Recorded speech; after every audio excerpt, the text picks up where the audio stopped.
Stock audit के बारे में तो आपने सुना होगा, जिसमें हम क्लोजिंग स्टॉक वगैरह अपना वैल्यू करते हैं कि एक्चुअल में जो हमारी बुक्स में लिखा हुआ है वो उनके वेयर हाउस में, फैक्ट्री में है भी या नहीं।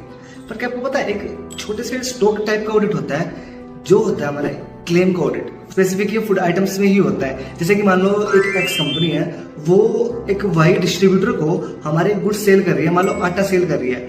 अब उसने इसमें 3 महीने की एक्सपायरी है, मान लो जनवरी है, कंपनी ने जनवरी को वाइट डिस्ट्रीब्यूटर को सेल किया।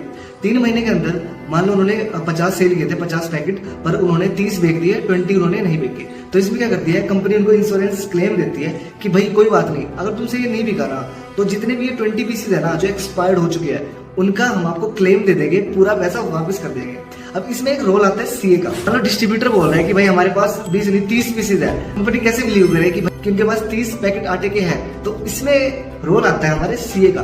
सीए कंपनी की तरफ से जाता है, ना कि डिस्ट्रीब्यूटर की तरफ से। कंपनी सीए को हायर करती है और एज ए ऑडिटर वे डिस्ट्रीब्यूटर के प्लेस पे जाते हैं, सारी चीजें चेक करते हैं कि उनके पास कितने पैकेट्स हैं और कंडीशन क्या है, एक्सपायर्ड है या नहीं है, और उनको फड़वा देती है, पैकेट्स को फड़वाती है, आटे को अलग निकलवाती है ताकि वे उसको सेल ना कर पाए। तो ये केस होता है हमारे इंश्योरेंस क्लेम जैसा, जो फूड आइटम्स में यूज होता है। इसमें एक्सपायरी का नहीं आता कि डैमेज का केस भी आता है। मान लो कंपनी ने डिस्ट्रीब्यूटर को माल सेंड किया तो उसमें कुछ फटा हुआ निकल गया या फिर डेट वगैरह नहीं लिखी पाई, तो ये सब केसेस इसमें आते हैं। अगर ऐसे ही नॉलेज जाननी है ना तो चैनल को सब्सक्राइब कर देना और वीडियो को लाइक कर देना।